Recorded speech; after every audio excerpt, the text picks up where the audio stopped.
ఉదయం ఇంకా వెలుగు బాగా రాలేదు. ఆకాశం బూడిద రంగులో మెల్లగా తేలియాడుతోంది. ఇంట్లో గడియారం 5 గంటలు దాటింది. కానీ సావిత్రి కళ్ళల్లో నిద్ర లేదు. ఎందుకంటే ఈరోజు ఆమెకు మళ్ళీ ఆ 4 రోజుల మొదటి ఉదయం. కడుపులో మెలికలు, నడుం పట్టేసినట్టుగా, కాళ్ళు వణుకుతున్నట్టుగా, శరీరం మొత్తం ఎవరో లోపల నుంచి మెల్లగా నలిపేస్తున్నట్టుగా. అయినా ఆమె మంచం మీద ఇంకో 5 నిమిషాలు పడుకోలేక లేచింది. ఎందుకంటే అత్తగారి గది తలుపు చప్పుడు వస్తే ఒకే మాట వినిపిస్తుంది. ఇంతసేపు పడుకుంటే ఇంటి పనులు ఎవరు చేస్తారు? నెలసరి వచ్చిందంటే రాజకుమారులా పడుకోవాలా అని వినాల్సి వస్తుందేమో అనే భయం. సావిత్రి పెదవుల మీద ఓ నిస్సహాయమైన నవ్వు. ఆమెకు తెలుసు, ఈ ఇంట్లో తన నొప్పి గురించి మాట్లాడటమే ఒక నేరం అని. వంటగదిలో గ్యాస్ వెలిగింది. ఆమె చేతులు కంపించాయి. పిండి కలుపుతుంటే కడుపులో ఒక్కసారిగా గట్టిగా నొప్పి మొదలైంది. కాసేపు గోడ కానుకుంది. కానీ అత్తగారి అడుగుల శబ్దం దగ్గర పడుతుంటే మళ్ళీ సర్దుకుంది. అంతేనా నీ నొప్పి? మా కాలంలో 10 మంది ఉన్న ఇంట్లో కూడా పని చేసేవాళ్ళం. ఇవాల్టి అమ్మాయిలకి చిన్న విషయం కూడా పెద్దదే అంటూ అత్తగారి మాటలు వంటగదిలో పొగలా వ్యాపించాయి. సావిత్రి తలదించుకుంది. ఎందుకంటే ఎదురు మాట మాట్లాడితే మా ఇంటి వాళ్ళు సంస్కారం నేర్పలేదు అన్న ముద్ర పడుతుంది అని. ఆమె కడుపులో నొప్పి ఒక్కసారిగా బలంగా కొట్టింది. గోడకి ఆనుకొని కాసేపు కళ్ళు మూసుకుంది. అయినా చేతిలో ఉన్న పిండి ఆగలేదు. పిల్లాడికి టిఫిన్, భర్తకి లంచ్, అత్తగారికి అల్పాహారం. ఎవరికీ తెలియకుండా తన శరీరం లోపల ఒక యుద్ధం జరుగుతూనే ఉంది. భర్త అరవింద్ కిచెన్ దగ్గరికి వచ్చి, అమ్మ కాఫీ అయిందా అని అడిగాడు. అమ్మ సమాధానం చెప్పింది. నీ భార్యకి ఈ రోజుల్లో డ్రామా ఎక్కువైపోయింది, నువ్వే చూసుకో అని అన్నది. అరవింద్ భార్య వైపు చూసి, ప్రతి నెల ఇదే కథ, మందులు వేసుకొని పని చెయ్యి అని చెప్పి ఆఫీస్కి వెళ్ళిపోయాడు. ప్రతి నెల ఇదే కథ, కానీ ప్రతి నెల అదే నొప్పి కొత్తగా పుడుతుంది. మధ్యాహ్నం అయ్యేసరికి సావిత్రి ముఖం రంగు మారిపోయింది. రక్తస్రావం ఎక్కువైపోయింది. బలహీనతతో వణికిపోతోంది. కానీ అత్తగారి ముందర కూర్చునే ధైర్యం లేదు. ఎందుకంటే ఆమె మాట ఒక్కటే, ఇలాంటి రోజులకు కూడా విశ్రాంతి ఇస్తే ఇంటి వ్యవస్థ కూలిపోతుంది అని. మధ్యాహ్నం అయ్యేసరికి ఆమెకు జ్వరంలాగా అనిపించింది. కానీ ఇంట్లో ఎవ్వరూ గమనించలేదు తనని. ఎందుకంటే ఆమె ఎప్పుడు ఫిర్యాదు చేయలేదు. సాయంత్రం రాఘవ్ స్నేహితులు ఇంటికి వచ్చారు. నవ్వులు, చర్చలు, టీలు, స్నాక్స్లు అన్నీ అందించింది. సుమిత్రకి కాళ్ళు వణికిపోతున్నా ఆమె ఒక్క మాట కూడా చెప్పలేదు. ఆ రాత్రి అందరూ పడుకున్నాక ఆమె బాత్రూంలో కూర్చొని నిశ్శబ్దంగా ఏడ్చింది. శరీరం నొప్పితో కాదు, తనను ఎవరు అర్థం చేసుకోరనే బాధతో. చేతుల్లో తన పొట్టను బిగించి పట్టుకొని నొప్పిని ఆపాలని ప్రయత్నించింది. కళ్ళల్లో నీళ్లు కారుతున్నాయి. కానీ గొంతులో నుంచి ఒక్క అరుపు కూడా బయటకు రాలేదు. ఎందుకంటే ఆ అరుపు వింటే డ్రామా అని పిలుస్తారు. ఆమె మనసులో ఒక్క మాట తిరుగుతూనే ఉంది. నా శరీరం నాకు శత్రువా, లేక ఈ ఇంటి మనుషులేనా అని. అప్పుడే చిన్న కూతురు నిద్రలో నుంచి లేచి నీళ్లు తాగడానికి వచ్చింది. అమ్మని చూసింది. అమ్మా, నువ్వెందుకు ఏడుస్తున్నావు అని అడిగింది. సుమిత్ర కళ్ళల్లో నీళ్లు తుడుచుకొని, ఏమీ కాదు బంగారం, కొంచెం కడుపులో నొప్పి అంది. ఆ చిన్న పాప మళ్ళీ అడిగింది. నెలసరి కదా, స్కూల్లో టీచర్ చెప్పారు అమ్మలకి ఈ టైంలో చాలా నొప్పి ఉంటుందని అని చెప్పింది. ఆ ఒక్క మాట సుమిత్ర గుండెల్లో బాణంలా దూసుకెళ్ళింది. స్కూల్ టీచర్ చెప్పింది, కానీ తన భర్తకి ఎవరూ చెప్పలేదు అని. 3వ రోజు ఉదయం సావిత్రి లేవలేదు. అత్తగారు గదిలోకి వచ్చి, ఇంకా పడుకుంటే ఎలా అంటూ కదిలించగా ఆమె స్పృహలో లేదు. హాస్పిటల్లో డాక్టర్ గారు గంభీరంగా అన్నారు, ఆమె శరీరం బలహీనమైపోయింది. ఐరన్ లెవెల్స్ చాలా తక్కువ. విశ్రాంతి లేకుండా ఇలా చేయిస్తే ప్రమాదం. ప్రతి నెల ఈ 4 రోజులు శరీరం లోపల రక్తం పోతూనే ఉంటుంది. మీరు ఆమెకి కనీసం అర్థం చేసుకునే ప్రయత్నమైనా చేశారా అని అరుస్తాడు.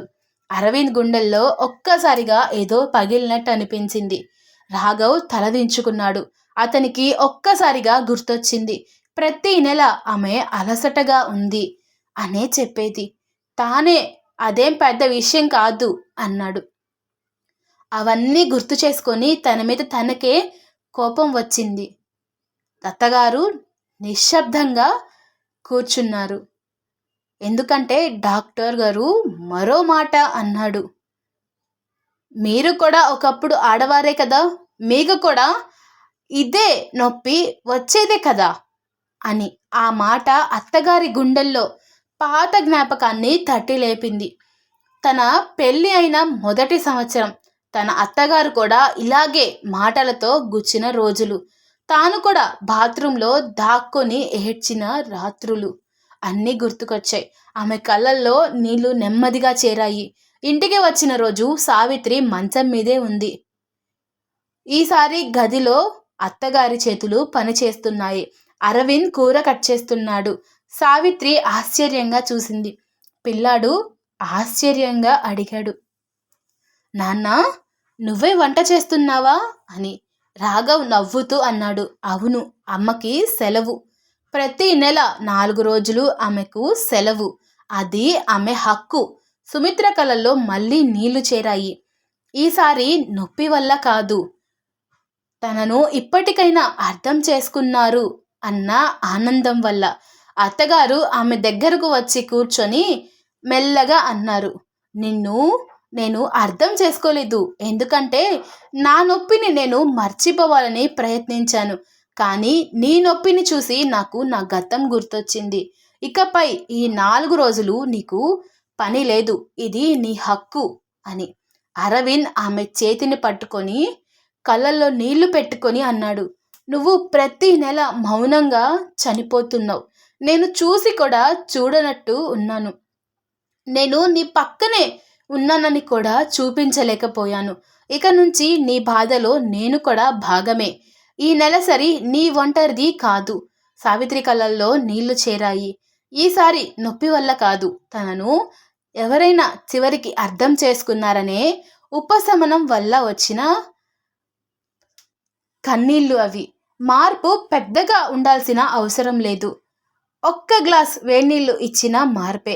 ఒక్కరోజు వంటగదికి సెలవు ఇచ్చినా అది మార్పే అవుతుంది.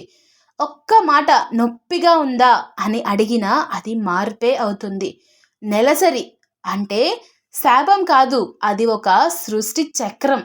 ప్రతి మగవాడు పుట్టింది కూడా అదే రక్తం వల్లే. అమ్మని అర్థం చేసుకోండి. భార్య బాధ్యతలో భాగం పంచుకోండి. అత్తగారు, ఇది మీకే. మీరు అనుభవించిన నొప్పిని కోడళ్ళ మీద మళ్ళీ మోపాలని చూడకండి. నెలలో 4 రోజులు ఆమెకు విశ్రాంతినివ్వండి. అది ఉపకారం అని కాదు, అది ఆమెకు గౌరవం ఇవ్వడం, ఆమెకు హక్కుని ఇవ్వడం, ఆమె శరీరానికి అవసరాన్ని ఇవ్వడం. ఎందుకంటే ఆమె ప్రతి నెల తన శరీరంలో నుంచి ఎంతో కొంత రక్తాన్ని కోల్పోతుంది. కానీ మాట మాత్రం కోల్పోదు. ఆమె మౌనం మాత్రమే గట్టిగా అరుస్తుంది. నెలసరి ఒక శాపం కాదు, అది ఒక ఆడమనిషి శరీరం ప్రతి నెల చేసే నిశ్శబ్ద యుద్ధం. ఆ 4 రోజులు ఆమె కేవలం నొప్పిని మాత్రమే కాదు, బలహీనతను, రక్తస్రావాన్ని, హార్మోన్ల తుఫాన్ని, మాటల్లో చెప్పలేని ఒక మానసిక అలసటను కూడా భరిస్తూనే ఉంటుంది. అయినా ఉదయం లేస్తుంది, వంట చేస్తుంది, పిల్లల్ని చూసుకుంటుంది, ఇంటిని నడిపిస్తుంది. ఎందుకంటే ఆమెకు ఇది అసాధారణం అని నేర్పించారు. కానీ సాధారణమైతే ఆ నొప్పి ఎందుకు అంత లోతుగా గుచ్చుకుంటుంది? ఒక్కసారి ఆలోచించారా? ఇంట్లో ఉన్న ప్రతి భర్తకి, ప్రతి అత్తగారికి, ప్రతి కుటుంబ సభ్యుడికి ఒక చిన్న అభ్యర్థన. ఆ 4 రోజులు ఆమెను బలహీనంగా చూడకండి. ఆమెని చూసి జాలి పడకండి. ఆమెని అవమానించకండి. కేవలం ఒక్కసారి అడగండి, నొప్పిగా ఉందా అని. ఒక గ్లాస్ వేడి నీళ్లు తీసుకెళ్ళండి. ఒక్కరోజు వంటగదిలో మీరు నిలబడండి. ఆమెకి విశ్రాంతి ఇవ్వండి. ఆమె ఒంటరిగా లేనట్టు అనిపించండి. ఎందుకంటే ఆమె ప్రతి నెల రక్తం కోల్పోతూనే ఉంటుంది. కానీ మనం మాత్రం మన అర్థాన్ని కోల్పోవద్దు. ఆమె బాధను చిన్నచూపు చూడటం సంస్కారం కాదు. ఆమెకి తోడుగా నిలబడ్డం ప్రేమ. నెలసరి టైంలో ఆమెకి సహాయం చేయటం ఉపకారం కాదు. అది కుటుంబం అనే మాటకి అర్థం ఇవ్వటం. ఇంట్లోనే మార్పు మొదలవుతుంది. ఒక్క నేనున్నాను అన్న మాటతో. ఆ 4 రోజులు ఆమెకు విశ్రాంతి ఇవ్వండి. ఆమెకు గౌరవం ఇవ్వండి. ఆమె శరీరాన్ని అర్థం చేసుకోండి. ఎందుకంటే ఆమె ఆరోగ్యంగా ఉంటేనే ఈ ఇల్లు సంతోషంగా ఉంటుంది. ఈ వీడియో మీ హృదయాన్ని తాకిందంటే ఇంట్లో ఉన్న అమ్మ, భార్య, అక్క, చెల్లెలు కోసం ఒక్క లైక్ చేయండి.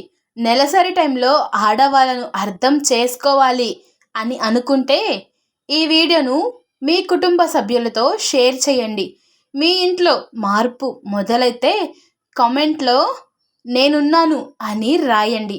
ఇలాంటి నిజమైన కథలు, మనసును తాకే మెసేజ్లు చూడాలనుకుంటే ఇప్పుడే మన ఛానల్ని సబ్స్క్రైబ్ చేసుకొని ఈ కుటుంబంలో ఒక భాగంగా అవ్వండి. ఎందుకంటే మార్పు బయట నుంచి కాదు, మన ఇండ్లల్లోనే మొదలవ్వాలి. Thanks for watching.